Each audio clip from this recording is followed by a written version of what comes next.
So in our last session, we learned about how can we make requests using backend, जिसमें हमने Express.js use किया था, Node.js use किया था. In today's session, we'll be going to implement some functionalities. तो basically last session में क्या हुआ था, हमने सिर्फ रिक्वेस्ट बनाई थी बट स्कीमा वगैरह डिजाइन नहीं किया था. इस सेशन में will be doing all the things together. ठीक है, तो जस्ट अ मोमेंट, मैं एक अकाउंट लॉग इन कर लूं parallelly.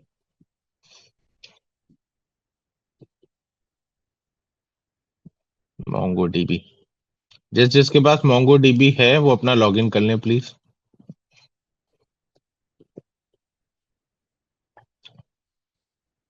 I'm getting logged in my account, so this should be my account.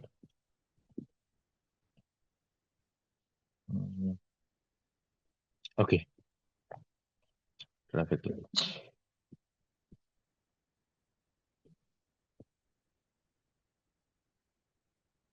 OTP.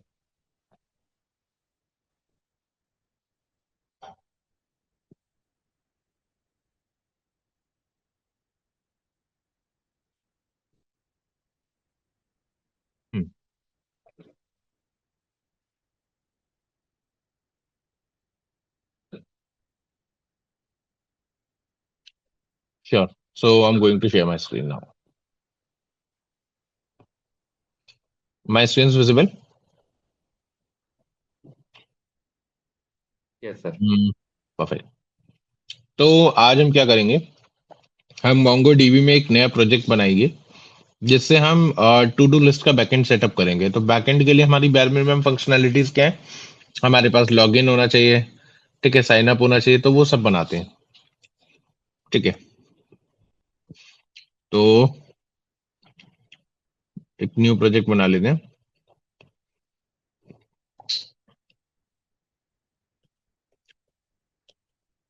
To do DB Steve Valley. मैं पहले VS code open कर लेता हूँ.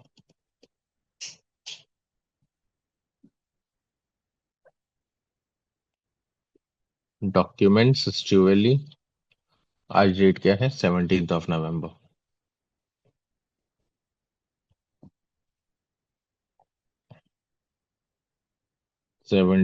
November.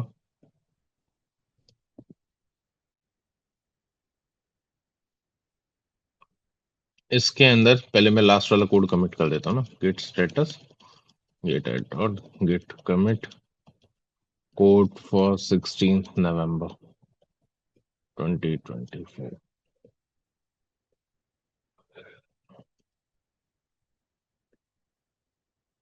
ओके, तो अरे यार बंद हो गया.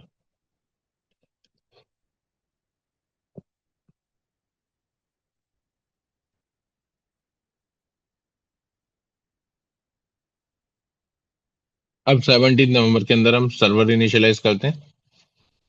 CD 17th November 2024. npm init. नाम to do backend. Version 1.0.0. Description blank, entry point blank, test command blank, git repo blank, सब कुछ ब्लैंक. Okay yes. तो हमारा एक सर्वर इनिशियलाइज हो गया. अब हम bare minimum functionalities like express install कर लेते हैं.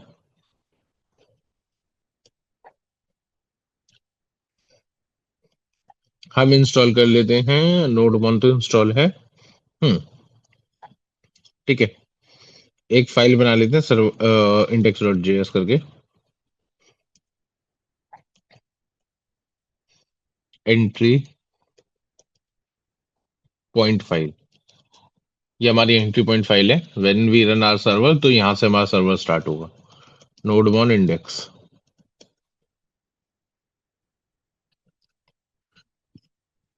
ठीक है, अब हम सबसे पहले अगर हमें बैकएंड पे रिक्वेस्ट हिट करनी है तो हमारे पास एटलीस्ट एक सर्वर होना चाहिए जिसपे हम रिक्वेस्ट हिट करके we can check that it is working और नॉट. तो पहले सर्वर इनिशियलाइज कर लेते हैं, जैसे कि console dot sorry const express is equals to require express const app is equals to express को हम इनिशियलाइज कर लेते हैं। अब हम एक पोर्ट बना लेते हैं, const पोर्ट, जो कि 8000 बाय डिफॉल्ट, या फिर process dot env dot port. ठीक है, तो अभी के लिए हमारा 8000 होगा। अब ये process dot env dot port क्यों किया है हमने? इसका मतलब है कि जब भी हम इस कोड को डिप्लॉय करेंगे over any server side, might भी आप AWS पे डिप्लॉय करो, आप कहीं पे भी डिप्लॉय करो, तो आपका पोर्ट 8000 नहीं होगा, वहां पे आपको एक कस्टम पोर्ट सेट करना पड़ेगा। तो वो आप ऐसे कर पाओगे। बेसिकली आपको कोड में कोई चेंज नहीं करना पड़ेगा, आपकी एक अलग से env फाइल बनेगी जहां पे जाके आप अपना पोर्ट सेव करोगे, और जैसे ही आप रीडिप्लॉय करोगे तो बिल्ड में वो वाला पोर्ट उठा लेगा जो आपकी env फाइल में पड़ा है। अभी के लिए 8000 उठाएगा। ठीक है, तो हम ऐप से सर्वर को लिसन कराते हैं। पहली चीज तो हो जाएगी हमारी पोर्ट, पहली पैरामीटर। दूसरा हो जाएगा हमारा call back function, console dot log server is established at port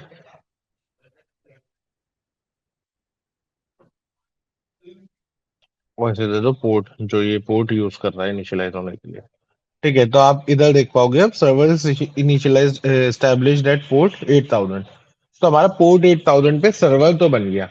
अब हमें सर्वर में क्या क्या चाहिए? सबसे पहले तो क्या क्या चाहिए ऐसे मतलब कि देखो, अगर आप एक सिंपल टू डू एप्लीकेशन का बैकएंड बनाओगे तो सबसे पहली फंक्शनैलिटी उसमें क्या होगी? Log in register. या तो आप मेरी वेबसाइट पे पहले से लॉग्ड इन हो गए, या आपको लॉग इन आके करना पड़ेगा। तो सबसे पहली फंक्शनैलिटी जो आएगी दैट इज रजिस्टर। तो रजिस्टर के लिए हम एक एपीआई राउट बनाएंगे, ऐप डॉट पोस्ट। पहले तो हम एक सबसे पहले टेस्ट राउट बना लेते हैं, गेट। अगर इस राउट पर रिक्वेस्ट आए, या इसके आगे किसी नहीं, इसी पे रहने दो, रिक्वेस्ट आए रेस्पॉन्स आए, तो आपको रिस्पॉन्स डॉट सेंड कर देना है, दैट यही वाली रिक्वेस्ट कर देना है, यही एज इट इज पेस्ट कर दे रहे हैं, सर्वर इज एस्टैब्लिश की जगह कह रहे हैं वर्किंग। ठीक है, जिससे हमारे सेंटर को पता चल जाए कि हाँ सर्वर काम कर रहा है। ठीक है, तो हम कैसे चेक करेंगे इसको? हमें वापस से थंडर क्लाइंट में जाना। देखो, you can use Thunder Client और you can use Postman, it is totally up to you. Thunder Client और पोस्टमैन क्या होता है, मैं एक बार समझा भी देता हूँ। अगर हम मोस्टली रिक्वेस्ट हिट करते हैं तो कहाँ से करते हैं? या तो फ्रंट एंड से या किसी और लेयर ऑफ एप्लीकेशन से। ऐसा नहीं है कि हम रिक्वेस्ट फ्रंट एंड से हिट करते हैं। अगर मैं अभी एक और सर्वर बनाता हूँ 8001 से, उससे भी मैं यहाँ पे रिक्वेस्ट हिट करूंगा तो मेरा काम हो जाएगा। ठीक है, तो बेसिकली हम किसी भी लेयर ऑफ एप्लीकेशन से अगर रिक्वेस्ट हिट कर दें तो हमें चाहिए उसके लिए एक डेटा, कि हमें किस टाइप की रिक्वेस्ट भेजनी है, क्या पैरामीटर्स भेजने हैं, क्या उसमें बॉडी में डेटा जाएगा, क्या उसके हेडर्स में डेटा जाएगा। ठीक है, हमें कुछ इस टाइप की एक रिक्वेस्ट कस्टमाइज्ड भेजनी है। बट सपोज करो, अब दो कंडीशन सपोज कर लेते हैं, Amit is a backend developer and Shivam is a front end developer. अब अमित अमित के पास एक तो एपीआई होंगी नहीं, एक प्रोजेक्ट में हंड्रेड्स ऑफ एपीआई होती हैं एटलीस्ट। ठीक है, अब शिवम कहता है कि यार मेरे को ये एपीआई चाहिए, तो मेरे को दे दो। तो क्या अमित रफ पेन पेपर पे लिख के देगा? नहीं। अमित क्या करेंगे कि पोस्टमैन में एक कलेक्शन बनाएंगे, या थंडर क्लाइंट में एक कलेक्शन बनाएंगे। यार ये एपीआई है, तुम्हें जाके मैन्युअली ना मेरे से पूछने की जरूरत नहीं पड़ेगी, अब तुम पोस्टमैन से उठा लो। तो पोस्टमैन पे शुभम जाएंगे, उन्हें कलेक्शन मिलेगा, जैसे कि एक ऑथेंटिकेशन का कलेक्शन होगा, एक डेटा सेव का होगा, एक किसी और चीज का होगा, किसी और चीज का होगा। और वहां से एपीआई एपीआई की रिक्वेस्ट बॉडी, एपीआई का हेडर, सब कुछ एक बार में एट वंस ही can see and can use start utilizing in that project. क्या ये क्लियर है? Please let me know. Yes sir. Perfect. तो अब आगे कंटिन्यू करते हैं। तो अब हम सर इसे पोस्टमैन में वो एपीआई वो स्टोर होती है। पोस्टमैन इज, देखो मैं समझा देता हूँ थोड़ा सा और एक चीज। पोस्टमैन तो है ही नहीं इंस्टॉल।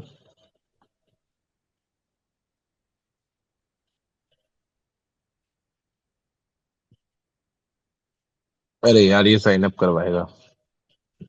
चलो मैं समझा देता हूँ क्या सिचुएशन है। पोस्टमैन का यूजर इंटरफेस कुछ इस टाइप का होता है। बेसिकली ये एपीआई स्टोर के लिए नहीं होता। इसका मेन काम होता है एपीआई को टेस्ट करना। लेकिन ये देखो, हम इसमें एपीआई सेव भी कर सकते हैं। हमें ये जो लेफ्ट में आपको दिख रहा है ना, ये आपकी एपीआई है कि बैंकिंग एपीआई, प्रोटोटाइप्स की, ट्रांजेक्शंस की एपीआई ये हैं, अकाउंट्स की एपीआई ये हैं। तो you can store API as well. अब अगर आपने ये स्टोर कर ली तो आप इसी प्रोजेक्ट का एक्सेस अपने टीममेट को भी दे दो। सपोज अगर एक प्रोजेक्ट है तो शुभम के पास है, तो शुभम ने दे दिया अमित को। ठीक है, तो अमित अब ये सारी एपीएस देख पाएगा, तो अमित को शुभम को कॉल करके पूछना नहीं पड़ेगा इन एपीएस के बारे में। यहाँ पे उसे सारी डिटेल्स पहले से डिटेल मिल जाएंगी क्योंकि ये अमित ने लिखी है। तो ये हो जाएगा आपका correct way to store your APIs and data at a place. देखो ऐसे आप कनेक्ट भी कर सकते हो, दूसरे को बता सकते हो कि ये रीजन फील्ड में ऐड कर लो कमेंट्स। ठीक है, that's why we use Postman. मतलब कुछ कुछ लोग पोस्टमैन यूज करते हैं, कुछ थंडर क्लाइंट यूज करते हैं, कुछ कोई और यूज करते हैं। मैं प्रेफरली इनिशियल मतलब जब से स्टार्ट किया था मैं पोस्टमैन ही ज्यादा यूज करता हूँ।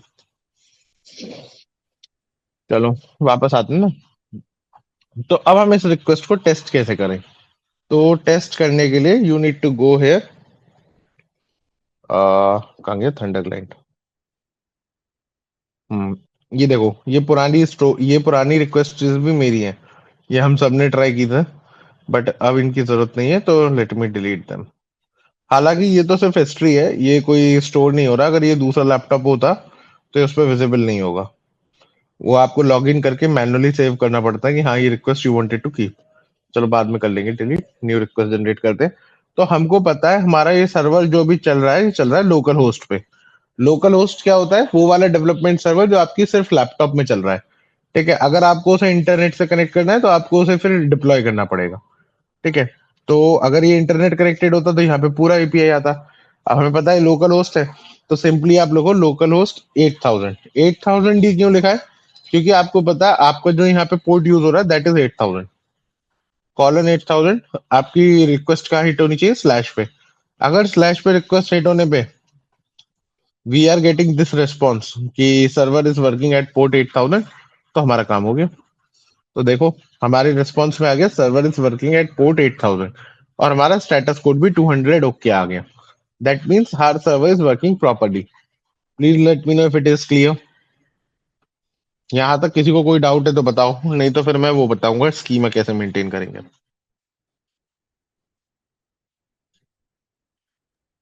No sir. Okay, just a moment.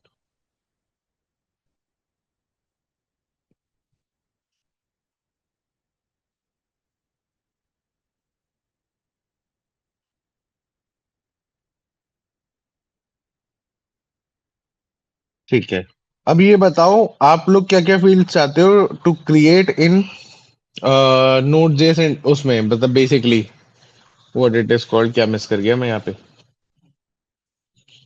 हाँ, ऑथेंटिकेशन के लिए आप क्या क्या क्या क्या डीबी चाहते हो बताओ।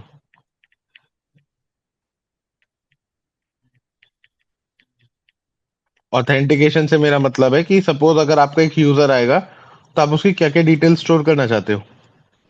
सर एक तो नेम हो गया, एक हो गया ईमेल, हो गया पासवर्ड, हो गया बस। हम्म। ईमेल और पासवर्ड से ऑथेंटिकेशन हो जाएगा। और कुछ? चलो, फोन नंबर हो ईमेल गया, पासवर्ड। मोबाइल हो गया। पहले तो हम ना इसमें एक्सप्रेस जेएसएन को इंपोर्ट कर लेते हैं।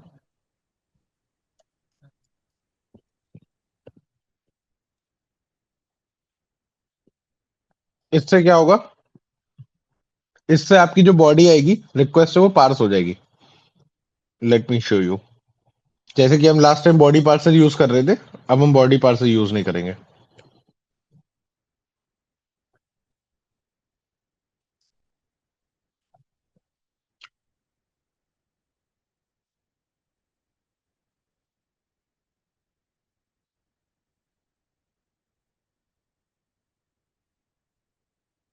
तो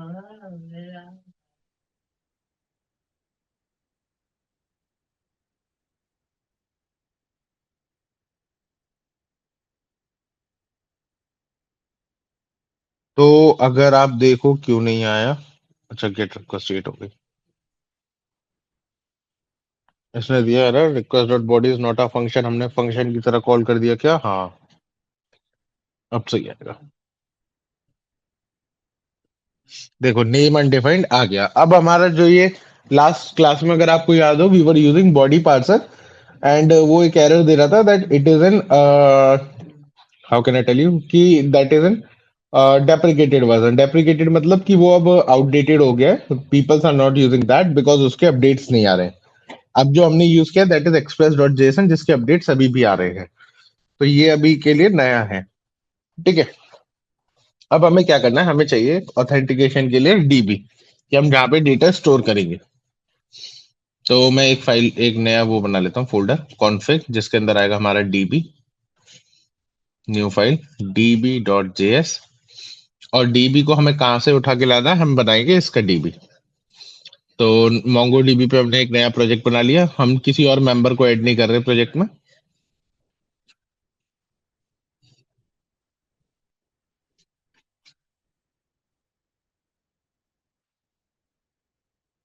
एक क्लस्टर बनाना पड़ेगा हमें।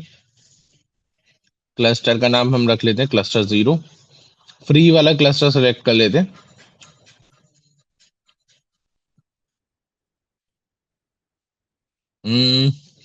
मैं प्रेफरली AWS से ज्यादा यूज करता हूँ, that's why I will make a deployment of AWS।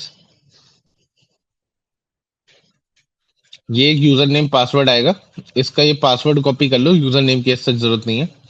Choose a connection method, इसमें आके ड्राइवर्स पे क्लिक करो और स्ट्रिंग आएगा, अभी नहीं आया। अच्छा, डन। अभी ये क्लस्टर को क्लस्टर को डिप्लॉय कर रहा है। मैं यहाँ पे वो पेस्ट कर देता हूँ पासवर्ड। अरे यार, वो डिलीट हो गया, दोबारा से बनाना पड़ेगा। मैं इसको नेटवर्क एक्सेस देता हूँ। देखो, नेटवर्क एक्सेस क्या होता है? नेटवर्क एक्सेस मतलब मोंगो डीबी आपको एक फंक्शनैलिटी देता है कि आपका जो प्रोजेक्ट है वो कहीं और से हिट ना हो। आप जो आईपी एड्रेस दो सिर्फ उसी से ही हिट हो पाए। तो मोस्ट प्रोबेबली हम क्या करते हैं, हम अपने सर्वर्स का आईपी देते हैं इसमें कि यार अगर इंडियन आईपी से हमारी रिक्वेस्ट आ रही है तो उसे हिट करो, वरना उस रिक्वेस्ट को डिक्लाइन कर दो। ठीक है। मतलब सिचुएशन क्या हो रही है कि अगर गलती से आपका ईएनवी, आपकी जो प्रोजेक्ट का वो है स्ट्रिंग जो है, एपीआई जो है मोंगो डीबी प्रोजेक्ट का, अगर वो वायरल हो भी जाता है, एक्सपोज भी हो जाता है, तो भी जब तक कोई उसे आपके सर्वर से हिट नहीं करेगा तब तक उसे एक्सेस नहीं कर पाएगा। और आपके सर्वर से सिर्फ आप खुद हिट कर सकते हो। ठीक है। या आपका यूजर हिट कर सकता है जिसको आप अलाउ कर रहे हो।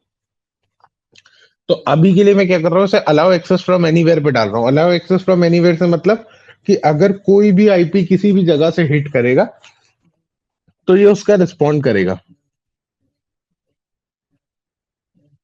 अभी ये एक्टिव होने में 10 सेकंड लेगा। Wait for it.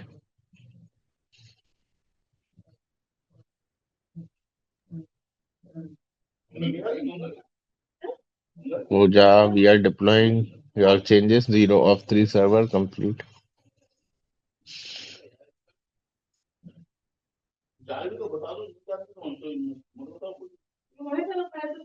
Hmm, 3 of 3 servers complete.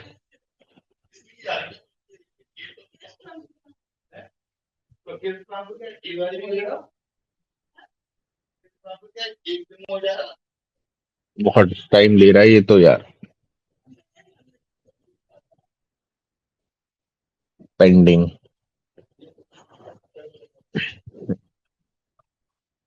अब ये एक्टिव हो गया। अब हमें देना है डेटाबेस एक्सेस। डेटाबेस एक्सेस का क्या मतलब है कि आपको एक यूजर सेट करना है जो कि यूजर आपके प्रोजेक्ट को एक्सेस कर पाए। तो अभी जो हमने वो यूजर एक्सेस किया था उसी टाइप से। तो हम पासवर्ड ऑटो जनरेट कर लेते हैं। पास इसको डाल देते हैं हम कुछ भी, टेम्प। इसको कॉपी कर लेते हैं पासवर्ड को। हम इसे एडमिन रोल दे देते हैं जिससे कि सब कुछ कर पाए डीबी पे। Add user. तो एक टेम्प नाम से यूजर है जिसका पासवर्ड भी ऑलरेडी कॉपीड। पासवर्ड एक बार हम यहाँ पेस्ट कर लेते हैं क्योंकि ये काम में आएगा। अब हमें कहाँ जाना है? हमें जाना है सिंपली डीबी पे। क्लस्टर पे। क्लस्टर में जाके हमें कनेक्ट पे क्लिक करना है, ड्राइवर्स, और ये वाली string as it is copy कर लेनी है। इस स्ट्रिंग में जहां पे ये डीबी पासवर्ड है, इस जगह आपको ये वाला पासवर्ड कॉपी पेस्ट कर देना है। तो let me do this, paste. अब ये आपकी परफेक्ट स्ट्रिंग है टू कनेक्ट विद इट। ठीक है, तो अभी के लिए हम env फाइल नहीं बना रहे हैं, अभी के लिए हम इसको एज इट इज बना लेते हैं, const cluster env, cluster API कर लेते हैं इसको।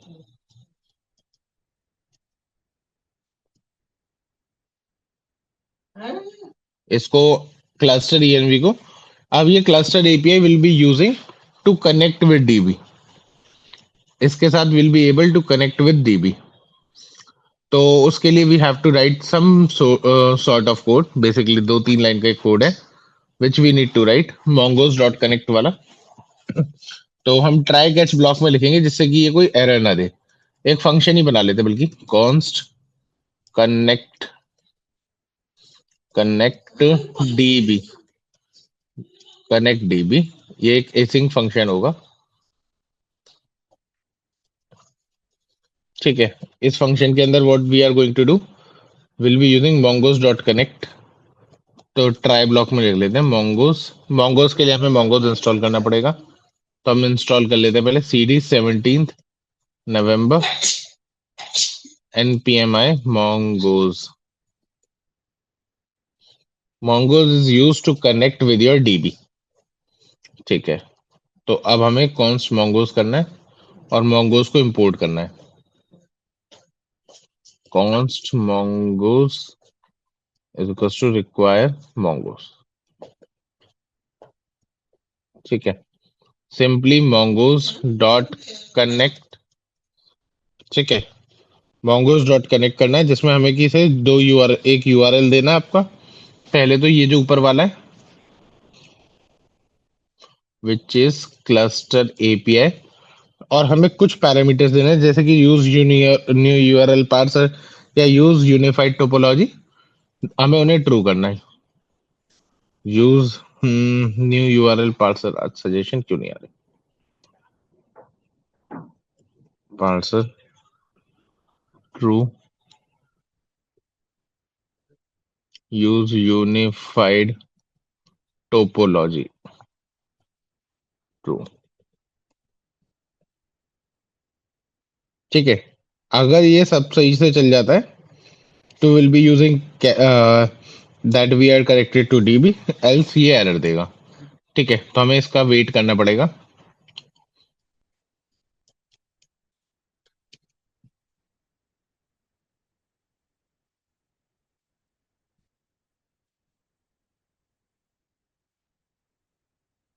कनेक्टेड टू डीबी, और कैच में आ जाएगा कि अगर कोई एरर आ जाता है और ये कनेक्ट नहीं हो पाता, तो कंसोल डॉट लॉग एरर, अगर कुछ एरर आता है। अब हमें क्या करना है, हमें एक्सपोर्ट कर देना है मॉड्यूल डॉट एक्सपोर्ट, और एक्सपोर्ट करने के बाद हमारा फंक्शन है कनेक्ट डीबी, इसको हमने एक्सपोर्ट कर दिया, इधर हम इसे करेंगे import. Const connect DB is equal to require config के अंदर डीबी, सिंपली कनेक्ट डीबी को कर दो कॉल। अब देखो ये चला नहीं चला, कनेक्टेड टू डीबी, बेसिकली आपका डीबी प्रॉपरली कनेक्ट हो गया, डीबी में कहीं भी कोई एरर नहीं आया। ठीक है, अब आपका दूसरा काम क्या है, आपने डीबी कनेक्ट कर लिया, अब आपको डीबी को बताना है कि किस टाइप का data you wanted to store inside DB. ठीक है, अभी तक हमने सिर्फ डीबी से कनेक्ट किया, हमने उसमें डेटा स्टोर नहीं करा, हमने उसे बताया नहीं किस टाइप का data we are going to store. ठीक है, तो हम पहले एक बार गिट ऐड कर लेते हैं, गिट ऐड डॉट, नो, अब गिट ऐड नहीं कर सकते बिकॉज यहाँ पे हमने ये स्ट्रिंग ओपन कर दिया है, इसको हम ओपन स्ट्रिंग को नहीं कर सकते बिकॉज ये एक पर्टिकुलर स्ट्रिंग है जिसको आप कभी गिट पे ऐड नहीं करोगे, अगर आपने कहीं भी से एक्सपोज कर दिया that means you are making a complete disaster in your code. ऐसा कुछ भी सिक्योरिटी लूपहोल आप कभी कोड में नहीं छोड़ना, बहुत माइनर सी चीज है तो। चलो कंटिन्यू करते हैं, अब बनाएंगे हम schema.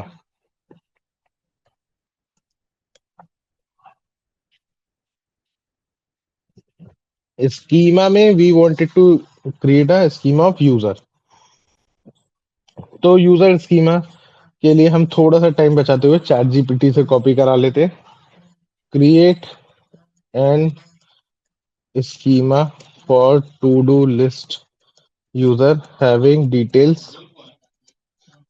details name, password, email and uh, reference to task। बहुत जल्दी ये बना देगा। आ एक गलती हो गई, इसने बना दिया एसक्यूएल का। हमें चाहिए था create it for MongoDB।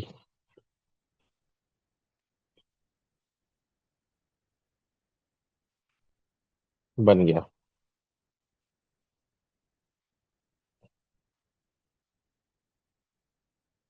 Perfect, बन गया यूजर का स्कीमा। एक और बनेगा टास्क का स्कीमा। अभी डिफरेंस क्या है इन दोनों में मैं समझा दूंगा कि हमें क्यों इन दोनों की जरूरत पड़ी।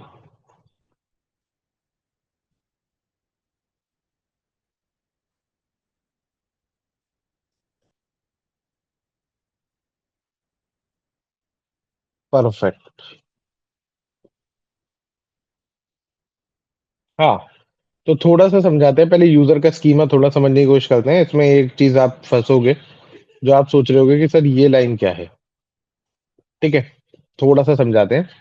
देखो हो क्या रहा है कि हमारे पास एक स्कीमा है यूजर का, जिसका अगर हम किसी यूजर को बनाएंगे तो हम उसकी क्या क्या डिटेल्स मांग रहे हैं। हमें यार नेम चाहिए उसका, हमें ईमेल चाहिए। ईमेल यूनिक भी होना चाहिए, कि ये ना हो कि एक ही ईमेल मतलब दो एक ही ईमेल से 10 यूजर रजिस्टर कर पा रहे हैं, तो फिर वो बहुत ही बड़ा डिजास्टर है। पासवर्ड तो होना ही चाहिए, पासवर्ड के बिना तो काम ही नहीं चलेगा। क्रिएटेड एंड अपडेटेड है तो टास्क। अब बेसिकली टास्क क्या है, देखो आपको बहुत अच्छे से पता है कि अगर एक यूजर आपकी टू डू लिस्ट जैसे एप्लीकेशन को क्रिएट करेगा तो उसके अपने टास्क होंगे। अब सपोज यहाँ पे कितने लोग हैं, अगर अमित, शुभम और सिबुल, तीन यूजर है मेरी साइड पे, और अमित के टास्क शुभम देख पा रहा है, शुभम के टास्क सिबुल देख पा रहा है, सिबुल के टास्क ये दोनों देख पा रहे हैं।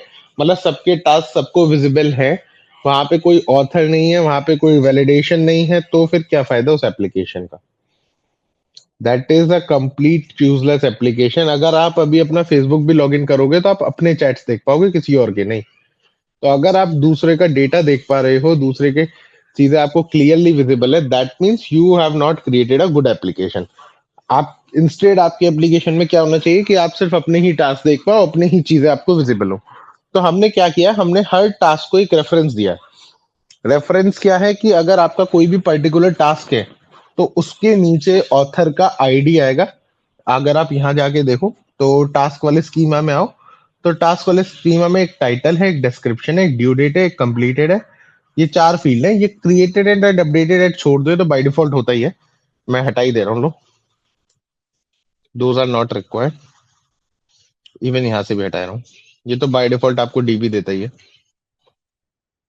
हाँ, तो यूजर का देखो, अगर आप देख पा रहे हो तो टास्क में भी एक यूजर है जिसमें जिसने क्या कर रखा है, रेफरेंस कर रखा है आपकी यूजर वाली लिस्ट को, बेसिकली यूजर वाले स्कीमा को। तो क्या होगा कि अगर कोई टास्क आएगा तो उसमें किस यूजर से वो टास्क आया आपको ये डिटेल्स देनी पड़ेगी। और अगर कोई यूजर आया तो उस यूजर के क्या क्या टास्क है आपको वो देने पड़ेंगे। तो इनिशियली आपके यूजर के पास कोई टास्क नहीं होगा। जब आप साइन अप करोगे, द मोमेंट वो टास्क एंट्री टास्क वाली पे हिट करना स्टार्ट करेगा, डेटा ऐड करना स्टार्ट करेगा, तो वो उस पर्टिकुलर यूजर की एंट्री इंक्रीज होगी। डीबी सेम रहेगा, बस हर डीबी हर टास्क के पीछे उसकी यूजर आईडी होगी कि यार ये इस यूजर का है। प्लीज लेट मी नो अगर यहाँ तक क्लियर है तो। किसी को कोड समझना है, स्कीमा में कोई डाउट आ रहा है तो बता दो, अभी कि अभी हैंड टू हैंड एक्सप्लेन कर देंगे।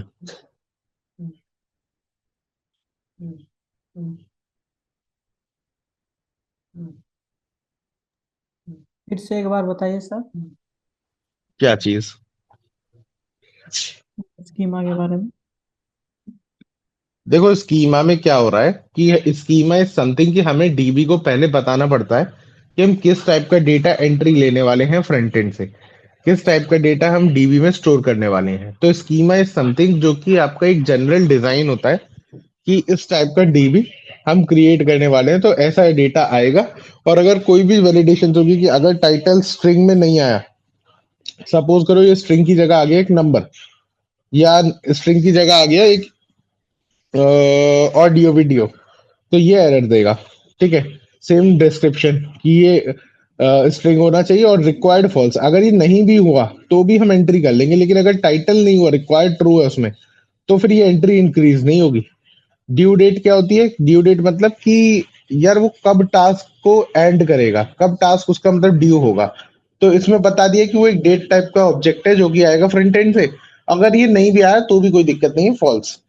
ठीक है। कंप्लीटेड ये एक बूलियन है कि या तो टास्क तुम्हारा कंप्लीट होगा या इनकम्प्लीट होगा। तो इसमें क्या है, टाइप बूलियन और डिफॉल्ट में फॉल्स, मतलब कि जैसे ही आप एक टास्क इंक्रीज करोगे तो ऐसा तो है नहीं कि वो कंप्लीटेड ही होगा, और 99.99% आपका टास्क इनकम्प्लीटेड होगा। तो हमने उसे डिफॉल्ट पे फॉल्स सेट कर दिया है।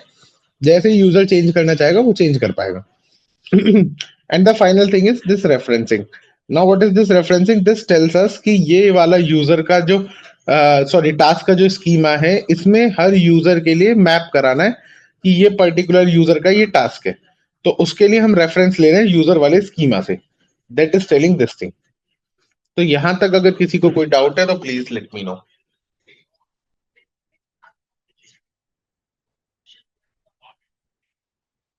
सर जैसे मोंगोडीबी में जेसन फॉर्मेट में शायद डेटा स्टोर होता है, तो हम्म। उसका हमने स्कीमा इस तरीके से बनाया है। अब हमें एसक्यूएल का वो बनाना हो तो ये थोड़ा अलग बनेगा। हाँ देखो, पहली चीज तो मैं आपकी एक चीज करेक्ट करूंगा। आप लोगों के हिसाब से मोंगो डीबी में डेटा जेएसएन फॉर्मेट में स्टोर होता है, but it's incorrect. Mongo dB सब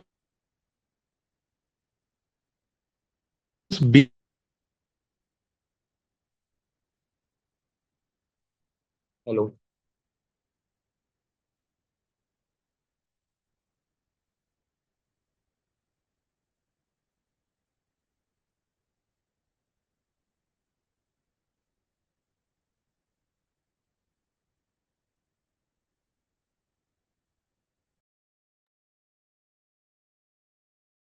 अब टेबल्स में काफी चीज होती है, जैसे कि फॉरेन की वाला कॉन्सेप्ट होता है।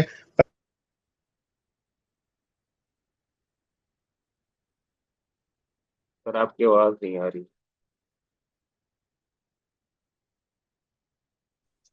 सॉरी, मेरी स्क्रीन भी शेयर्ड है क्या या नहीं है? नो सर नहीं। अच्छा, रिकनेक्ट हुआ है इसमें।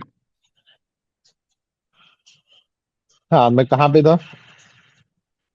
सर वो बताइए सर, जो जेसन फॉर्मेट में स्टोर हो। करेक्ट। तो जेएसएन देखो क्या होता है, आपको लगता है कि dB support JSON format of data, but अगर आप मोंगो डीबी की साइट पे भी देखोगे, आई गेस इन लोगों ने लिख रखा होगा कहीं ना कहीं तो।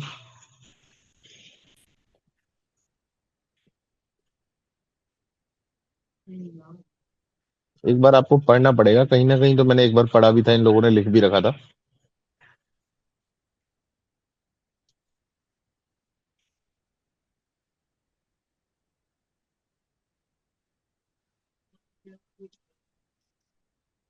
देखो, जेएसएन एंड बीएसएन के बीच के डिफरेंस भी इन लोगों ने यहाँ समझा रखा है। तो आप एक बार थोड़ा सा पढ़ोगे ना, देखो BSN is nothing but binary JSON. लेकिन डिफरेंस क्या है ये थोड़ा सा पढ़ के देखना, that why MongoDB supports binary Jason data instead of Jason data. Binary Jason को MongoDB सेज बीसन फाइल्स। कुछ इस टाइप का स्ट्रक्चर बन जाता है, पहली चीज। अब दूसरी, आपने बोला था नहीं सर डीबी का स्कीमा अगर हम जेसन का ऐसे बनाएंगे तो टेबल्स का कैसे बनेंगे? This will be a kind of tables data. अगर ये टेबल का स्कीमा बनता तो कुछ इस टाइप का बनता कि यूजर आईडी जो कि हमारी प्राइमरी को की होती, यूजर आईडी प्राइमरी की होती, बिकॉज वी नोस कि user ID is how can I tell you, is particularly तो सर यूनिक यूनिक इन होनी यूजर्स। चाहिए। क्या चीज? ये सर वही यूनिक होनी चाहिए। करेक्ट। यूजर्स में यूजर आईडी इज यूनिक। ठीक है। और उसके अलावा देर आर, अगर आप इसमें और इनमें रेफरेंसिंग करोगे तो यहाँ पे आपने यूजर आईडी दे दी और यहाँ पे आपने टास्क आईडी दे दी। तो ये इसकी आईडी उठ के यहाँ आ जाएगी, इसकी आईडी उठ के यहाँ चली जाएगी। तो ये हो गया आपका बेसिकली रेफरेंसिंग। अब यहाँ पे हम रेफरेंसिंग कैसे डन कर रहे हैं? यहाँ पे हम रेफरेंसिंग डन कर रहे हैं, ये एक कीवर्ड है रेफरेंस टास्क, जिसमें आपको बताना पड़ेगा कि ये स्कीमा के रेफरेंस करके एक टास्क है, उससे उठा के लाओ कि कौन सा ऑब्जेक्ट इसने बना रखा है, और ये एक एरे होगा। अब ये एरे क्यों होगा, कोई मेरे को बताएगा? लगाओ, थोड़ा सा कॉमन सेंस लगाओ। स्क्वायर ब्रैकेट में दिख रहा है। हाँ, तो स्क्वायर ब्रैकेट में एरे ही तो होता है।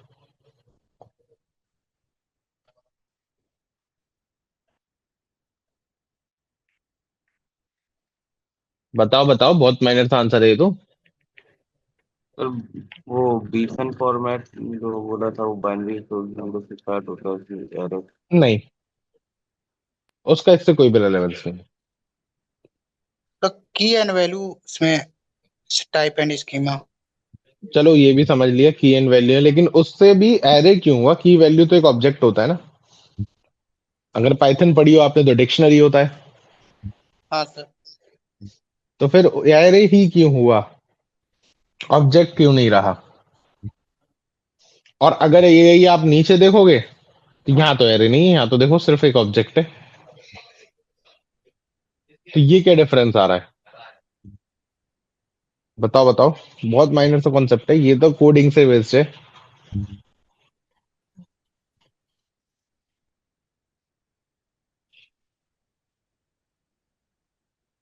नहीं बताया। हम्म, एक चीज बताओ, अच्छा, एक यूजर कितने टास्क ऐड कर सकता है? मल्टीपल टास्क है। और एक टास्क कितने यूजरों पे हो सकते हैं? एक टास्क सिर्फ एक पे। करेक्ट, दे दिया आंसर। वापस आओ इधर, देखो ध्यान से समझो। अगर आप यूजर में जाओगे तो यूजर ने दिया है array of task, not a single task. एक यूजर तो कितने भी टास्क ऐड कर सकता है ना, जरूरी थोड़ी है that is just one, that can be an numbers.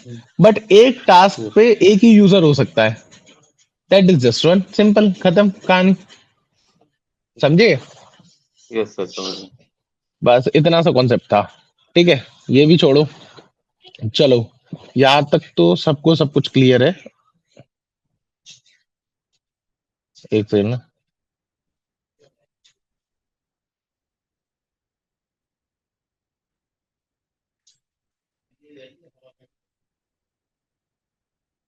हाँ, चलो आगे करते हैं। स्कीमा बन गया, अब हमें डीबी में एंट्री करानी है। तो सबसे पहले हम एक यूजर बनाएंगे। हम्म। तो हम यूजर के लिए एक रिक्वेस्ट जनरेट कर लेते हैं यहाँ पे, app dot post slash API slash auth slash register.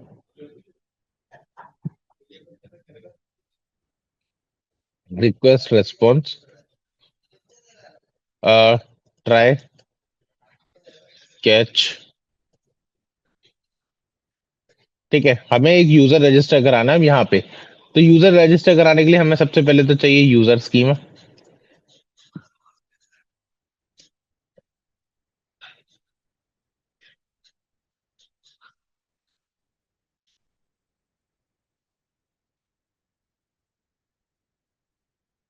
ठीक है, तो हमारे पास सबसे पहले फ्रंट एंड से डेटा आएगा, जिसमें डेटा में हमारे पास आएगा नेम, ईमेल एंड पासवर्ड।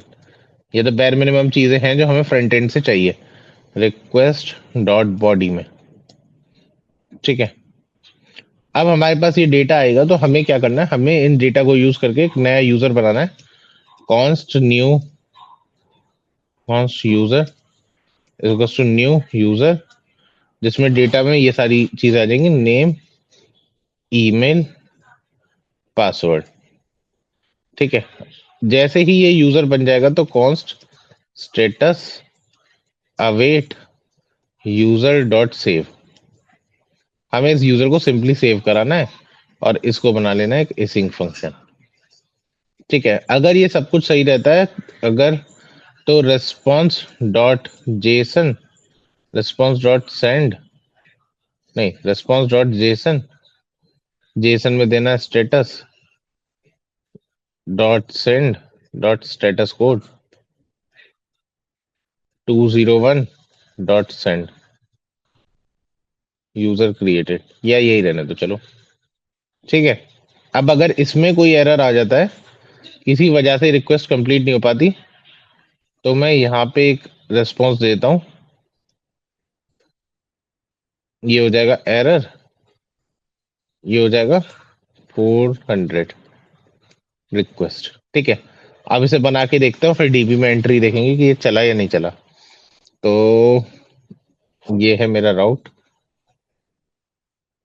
तो आ जाता हूँ मैं वापस रिक्वेस्ट पे, एक फॉरवर्ड स्लैश हटाओ, पोस्ट रिक्वेस्ट, नेम अनडिफाइंड कर देते हैं, नेम अनडिफाइंड, ईमेल। एक चीज ध्यान रखना, फ्रंट एंड की तरह बैक एंड में भी अब चेक लगा हुआ है, तो हर चीज हमें वैलिडेट करते हुए भेजनी है, जैसे कि abc@example.com, इसको डबल कोट्स में,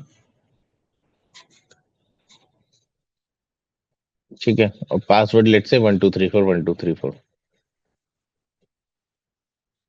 पासवर्ड लेट से 12344321 हो गया सेंड। इसने डीबी में एंट्री बना दी, हमारा यूजर क्रिएट हो गया अनडिफाइंड abc@example करके। अगर अब आप डीबी में जाके देखोगे यहाँ पे आके, तो आप ये ब्राउज कलेक्शंस में जाओ, आपको डीबी में एक यूजर मिल जाएगा। ये देखो आपकी डीबी में एक अनडिफाइंड abc@example करके यूजर आ गया, ठीक है। तो हमारा यूजर क्रिएट हो गया, लेकिन हमने एक चीज गलत कर दी यहाँ पे कहीं पे,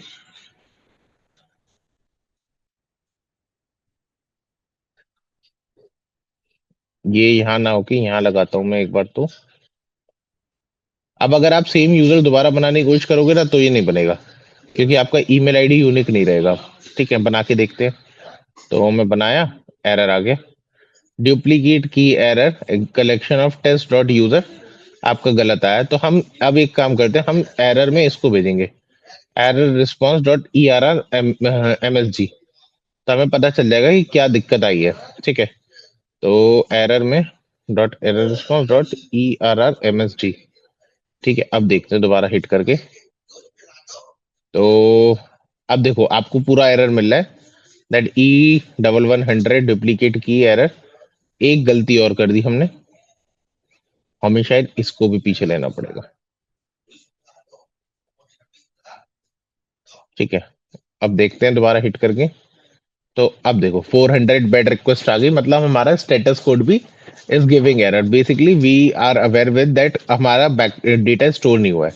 अब हम एक काम करते हैं, हम abcexample12.com कर लेते हैं, क्योंकि हमें पता है हमारा ईमेल यूनिक नहीं है, बाकी तो सब ठीक है।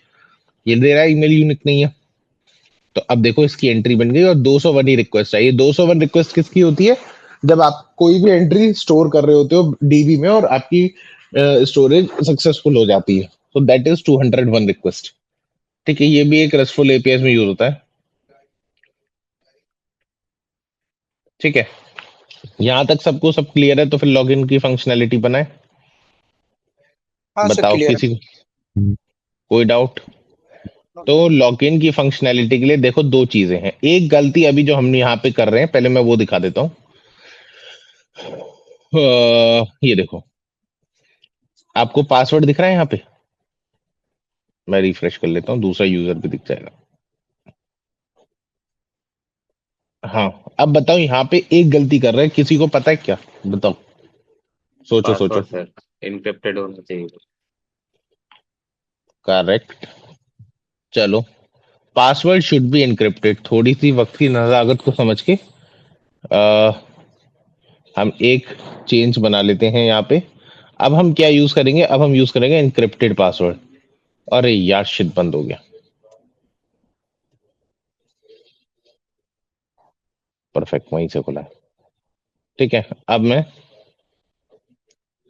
स्टोर अप इनक्रिप्टेड पासवर्ड, इसको इससे बनवा लेते हैं जल्दी से, स्टोर इनक्रिप्टेड पासवर्ड। हाँ, तो ये bcrypt.js यूज करेगा, now what bcrypt.js will do, एक सेकंड, इसने स्कीमा में क्यों चेंज करा है? स्कीमा में तो कोई चेंज होगा ही नहीं। अच्छा, इसने मिडलवेयर बना दिया।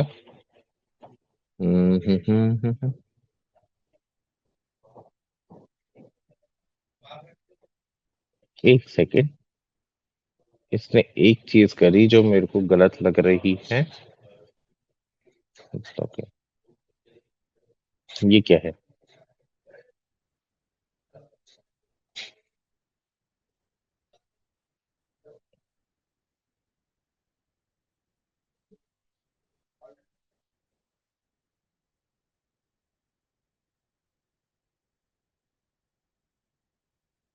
ओके, इसने क्या करा है,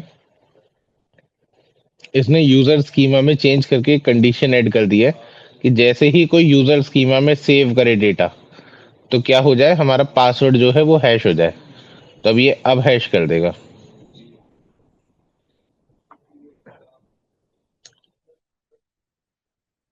सेम फिर हमें लॉगिन के लिए भी इससे ही उठाना पड़ेगा, और इसी चीज को हम कहते हैं मिडलवेयर। इस चीज को वैसे तो ये अलग फाइल में स्टोर होना चाहिए, बट चलो अभी स्टोर हो रखा है तो होने दो। लेकिन मैं समझा देता हूँ ये हो क्या रहा है। ये क्या हो रहा है कि मिडलवेयर इज समथिंग, पहले मैं मिडलवेयर थोड़ा सा एक्सप्लेन कर देता हूँ।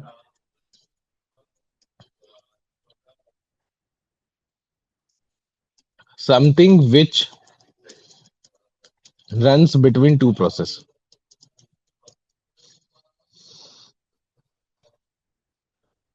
मतलब टू प्रोसेसेस, सपोज करो आपको एक फंक्शन वन कॉल करना है, उसके बाद आपको फंक्शन टू कॉल करना है।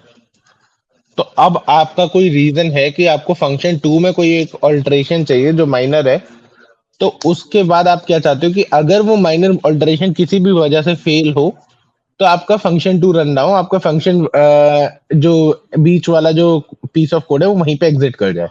तो उसके लिए हम बनाएंगे मिडलवेयर। मिडलवेयर में जहां पे आप नेक्स्ट कीवर्ड लगाओगे, जैसे कि यहाँ कहीं ने लगा रखा था, ये रहा नेक्स्ट कीवर्ड, तभी ये अगले फंक्शन पे जाएगा, वरना ये यहीं पे एग्जिट हो जाएगा। अगर ये नेक्स्ट एरर पे जाता तो ये यहीं एग्जिट हो जाता, ये इससे आगे बढ़ेगा ही नहीं। ठीक है, तो this is the way that how can we create a middleware. Middleware अभी हम और आगे इन डेप्थ पढ़ेंगे when we are creating DB for something else.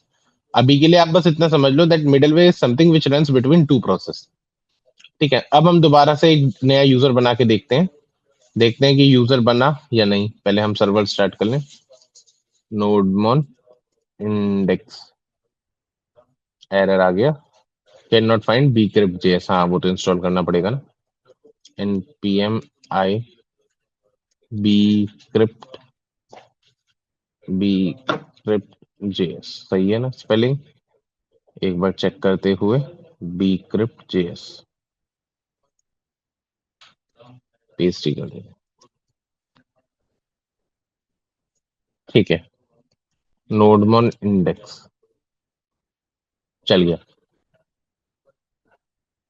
हम्म, तो अब हम यूजर में एक और नई एंट्री इंक्रीज करके देख लेते हैं। तो अब हम कर देते हैं इसको 3 सेंड। तो मेरा यूजर तो क्रिएट हो गया और मेरा पासवर्ड आ गया ये। तो एक बार मैं डीबी में जाके देखता हूँ क्या ये हुआ भी है।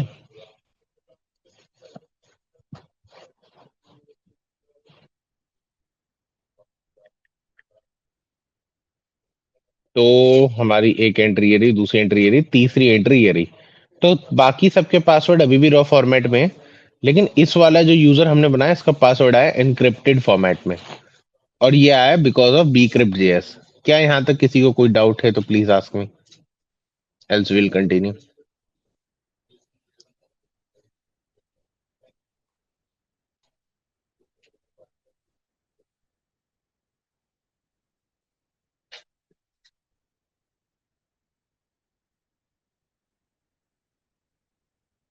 बताओ बताओ, किसी को कोई डाउट यहाँ तक?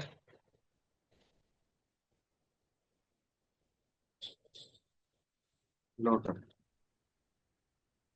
Got it. तो अब हम क्या करेंगे, अभी तक हमें मिल गई ये वाली फंक्शनैलिटी, अब हमें कराना है लॉगिन। अब लॉगिन के लिए क्या चेंज है देखो, रजिस्टर तो ठीक है, इसने लॉगिन का राउट अलग ले लिया यार। चलो इधर ही कॉपी कर लेते हैं।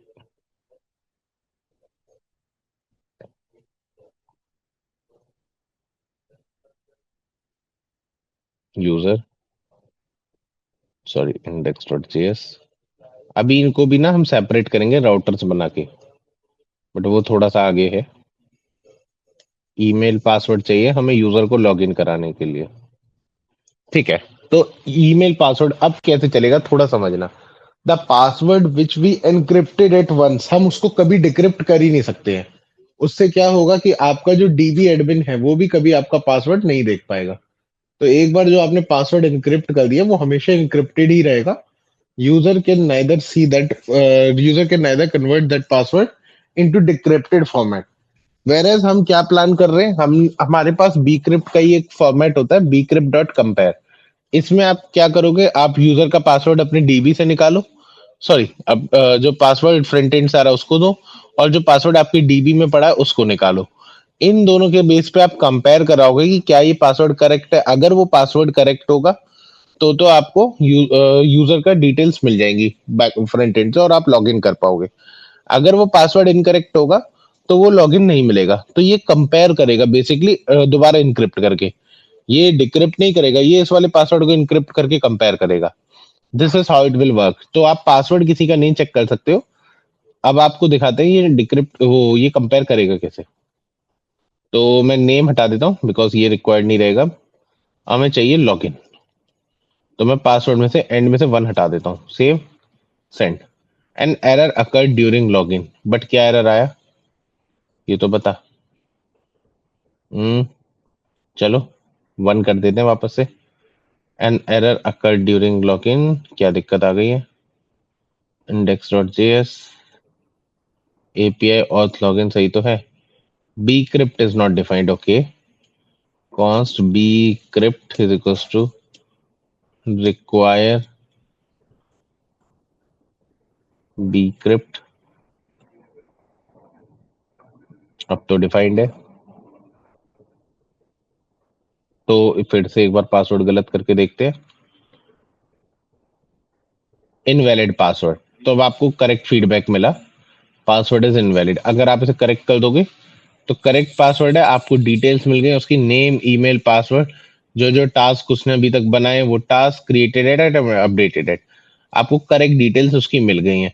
But here is one more catch, आप ये डिटेल तो दोगे लेकिन ये डिटेल कभी फ्रंट एंड में लोकल स्टोरेज में स्टोर नहीं करोगे। इसकी जगह you will be storing a token. अब टोकन क्या होता है, is anybody who knows already what is token? बताओ। जेसन जी वेब बताओ। टोकन के बारे में कभी किसी ने सुना हो?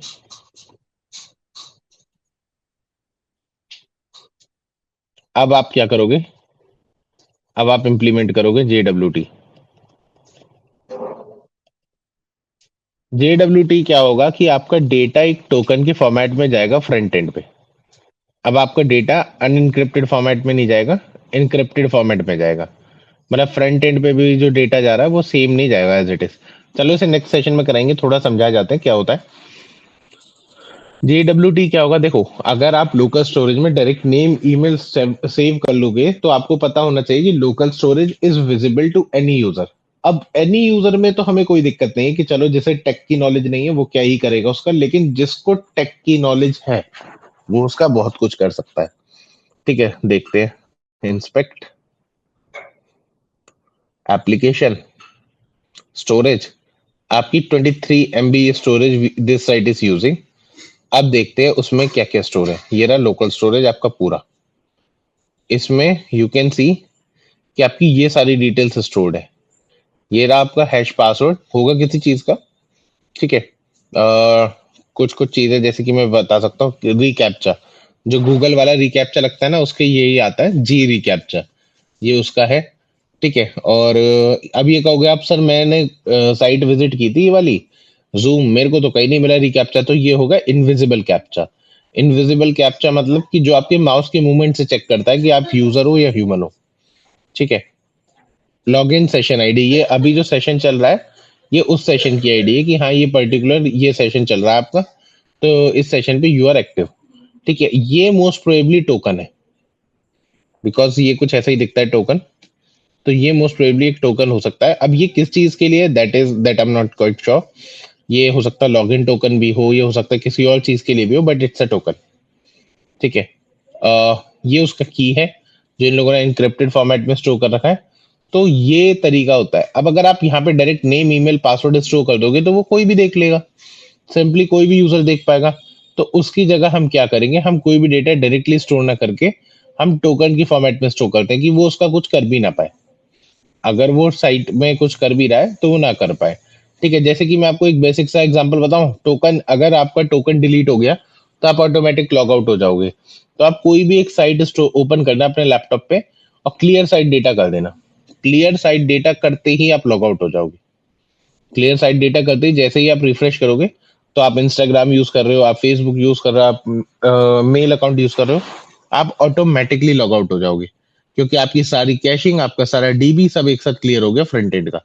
बैक एंड में वो डेटा अभी भी है, that I know, but front end से वो डेटा डिलीट हो गया, तो अब आपको दोबारा उसको जाके लॉग इन करना पड़ेगा। समझे?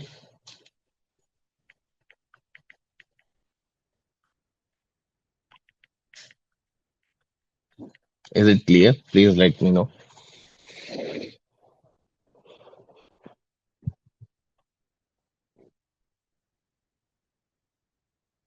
आई एम ऑडिबल गाइस? कम से कम बताओ तो सही। अमित, शुभम, सिबुल, हाँ सर क्लियर है। यहाँ तक किसी को कोई doubt? No sir.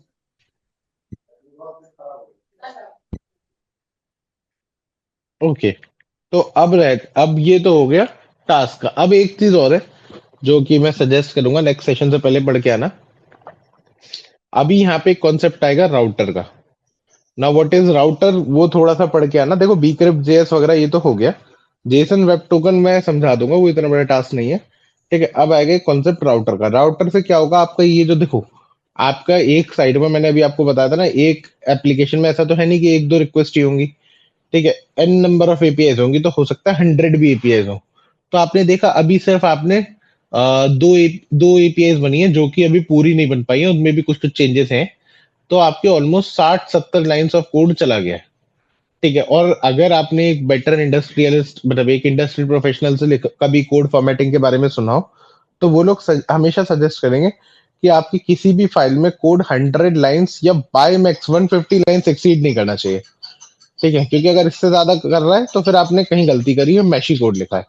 Second thing, कभी भी आप अगर लूप यूज कर रहे हो कहीं पे भी, ठीक है, कोई भी for loop, while loop, do while loop, for each loop, कोई सी भी लूप, तो अगर वो 2 डेप्थ से ज्यादा अंदर जा रही है तो मतलब आपने कोड में कुछ गलती करी है, ठीक है। तो हमेशा ये चीजें आपको ध्यान रखनी है। तो द रीजन आप राउटर यूज करोगे, राउटर से आपका एक फाइल में बहुत लिमिटेड कोड रह जाएगा, मेरे हिसाब से 25-30 लाइन्स रह जाएगा, और वो आपका बहुत ज्यादा फॉर्मेटेड वे में होगा। अभी आपका एक कॉन्सेप्ट आएगा राउटर्स का और कंट्रोलर्स का, जो कि इंपॉर्टेंट है, और बाकी है, बाकी हमारा डीबी रेडी हो जाएगा इन द नेक्स्ट सेशन। तो मेरे हिसाब से एक सेशन में will be able to implement this DB. तो अगर यहाँ तक किसी को कोई डाउट हो तो पूछ लो, else will be ending this session.